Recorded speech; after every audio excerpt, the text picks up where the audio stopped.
Cela ressemble un peu au ping-pong, beaucoup au squash, mais surtout au tennis. Ça vient d'Argentine et c'est en train de déferler sur le sud de la France. Ce nouveau sport que Giga a découvert pour vous dans la région de Toulouse s'appelle le paddle.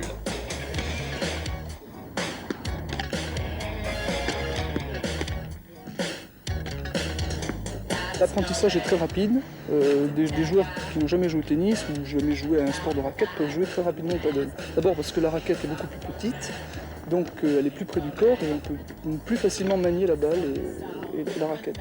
Pour les jeunes qui débutent, ils s'amusent tout de suite au bout d'une heure, ils peuvent renvoyer la balle alors que pour d'autres jeux de raquette, ils y mettraient beaucoup plus de temps.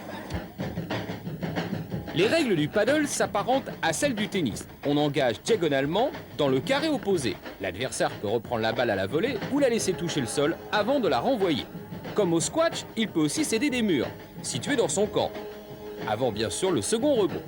Mais il ne faut jamais toucher directement le mur adverse.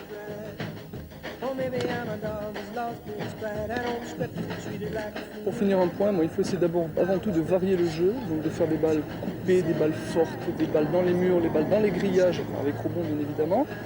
Et tout ça en variant, on arrive à finir un point. Essayez de jouer vraiment dans les angles parce que c'est là où c'est le plus dur de rattraper la balle et de la renvoyer. Nous pas bouger. Nous pas bouger. Pas moyen de bouger. Nous pas bouger. Nous pas bouger. Nous pas bouger. Pas moyen de bouger. Nous pas bouger.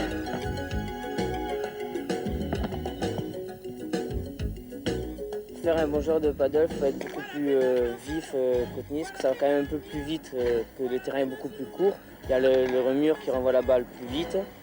Et il faut être plus attentif, je pense, que les joueurs qui jouent au fond du court tout le temps au tennis. Que Noah se fait battre au paddle parce qu'il joue trop au tennis, c'est-à-dire qu'il n'essaye pas de jouer avec les murs. Donc souvent, par exemple au paddle, quand on fait un smash, il faut que le joueur avance pour prendre la balle après le rebond du mur. Et là, il se collait derrière contre les murs et il se faisait fusiller à chaque fois.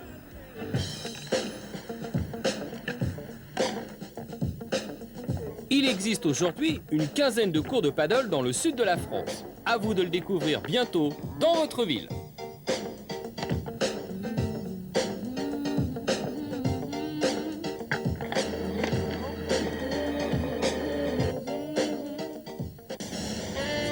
Un giga parc aux étoiles.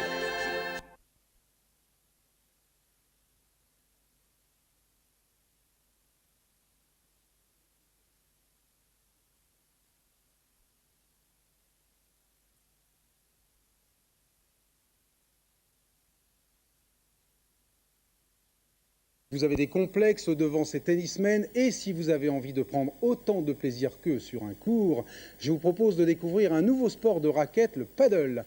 À la Sainte-Alice, écoutez Patrick Tillet, c'est toujours un délice. Vous avez sans aucun doute sous les yeux le sport de l'an 2000. Son nom, le paddle. C'est en Amérique du Sud qu'il est né, c'est aux États-Unis qu'il a grandi et c'est en Europe désormais qu'il a choisi de se développer, notamment en Espagne et tout récemment en France. Pourquoi un tel engouement? Eh bien simplement parce que le paddle est à la fois une discipline sportive passionnante et facile à pratiquer. J'avais joué au rugby et j'ai fait du tennis, mais je dirais que quelqu'un qui même n'a jamais pratiqué le sport, en 1 heure d'apprentissage, est opérationnel et s'amuse surtout. Le grand point, c'est qu'il s'amuse. C'est très ludique, hein, c'est ça. Donc c'est ça, c'est très, très ludique. Tout de suite, on est joueur de très bon niveau.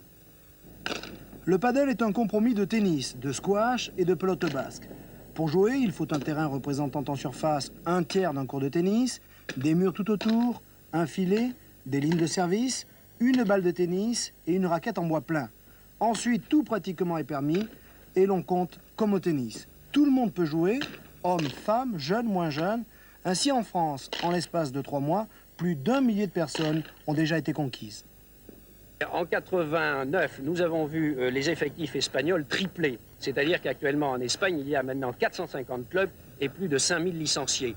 Donc il n'y a aucune raison qu'en France, nous ne connaissions pas le même engouement et que dès que le nord de la France et la région parisienne vont s'y mettre, eh bien, je suis persuadé que là également, on va atteindre des milliers de licenciés.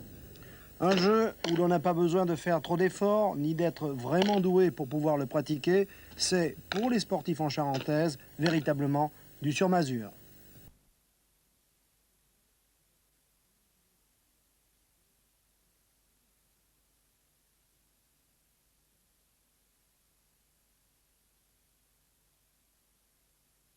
Argentine, on compte près de 6000 cours et en Midi-Pyrénées, eh bien, il en existe un à Audinac, dans l'Ariège, du côté de Saint-Giron. Suivons tout de suite Jean-Jacques Pic, Jean-Claude Cassan qui nous présente ce paddle. C'est aux portes de Saint-Giron, à Audinac, que le premier terrain de paddle a été construit. Il fait partie d'une base de loisirs qui comprend un swing golf, un court de tennis et donc un terrain de paddle. 20 mètres 40 de long, 9 mètres 40 de large, on peut loger 4 terrains de paddle sur un seul court de tennis et pour le même prix. Mais voyons de plus près les caractéristiques du terrain. De part et d'autre de la ligne médiane en fond de courte, 3 murs de 3 mètres de haut à angle vif. Murs bordés de lignes blanches considérées comme étant à l'intérieur du terrain. Au rebond, la balle peut donc prendre des trajectoires imprévisibles. Au-dessus des murs et sur les côtés, dans le sens de la longueur, des grillages qui tracent les limites exactes du terrain. Hauteur maximum des grillages, 4 mètres. Les rebonds sur les grillages et sur les murs sont autorisés dans certaines circonstances, mais, comme au tennis, un seul rebond au sol est admis. Un filet suspendu à 0,85 m divise le terrain en 2 parties égales, chacune ayant une ligne de service. Pas de couloir sur les côtés. Le joueur dispose d'une raquette spéciale grand format en bois plein mais percée de trous pour éviter que l'air ne freine les mouvements. Le manche est court. Les balles sont des balles de tennis très dures. Bref, beaucoup de liens de parenté avec d'autres jeux de raquettes bien établis.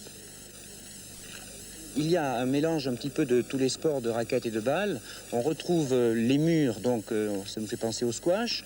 On retrouve la technique de base un petit peu du tennis, excepté au service où on engage, comme on dit, à la cuillère. On retrouve également les techniques de mur de la pelote basque. C'est un sport qui est assez facile parce que la balle va plus doucement et disons qu'en un stage de 3-4 heures, un débutant pratiquement peut déjà se lancer dans la petite compétition.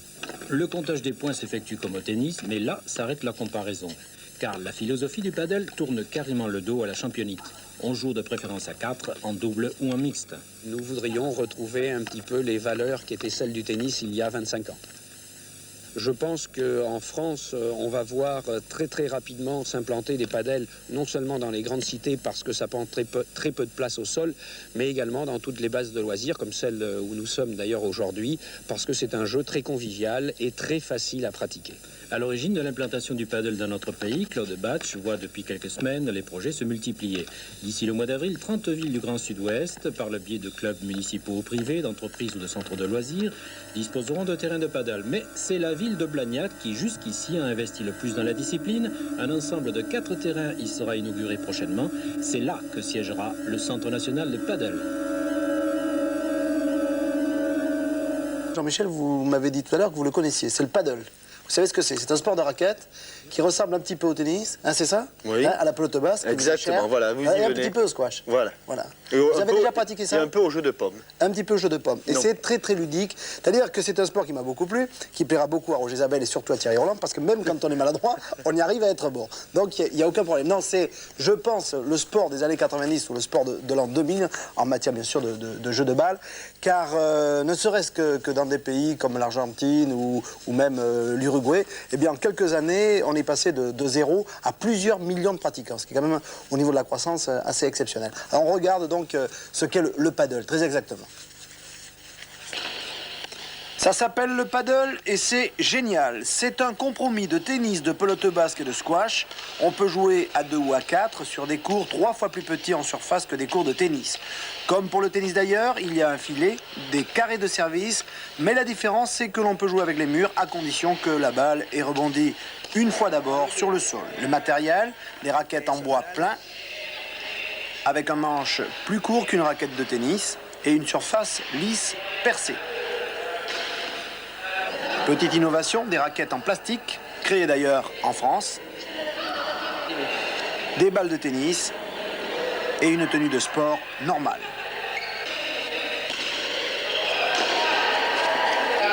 En Argentine, où ce sport est né, il y a environ 2 ans, la progression a été foudroyante, avec, à l'heure qu'il est, écoutez bien, 2,5 millions de pratiquants pour 60 000 cours construits. On joue en salle ou on joue dehors. On joue au paddle en Uruguay, au Brésil, au Chili, aux États-Unis, en Californie et en Floride, en Espagne avec déjà plus de 100 000 licenciés et depuis un an en France, surtout dans le sud, avec une quarantaine de cours qui sont déjà en service. Le paddle, c'est donc un sport convivial, agréable, où l'on joue bien sans être vraiment un surdoué.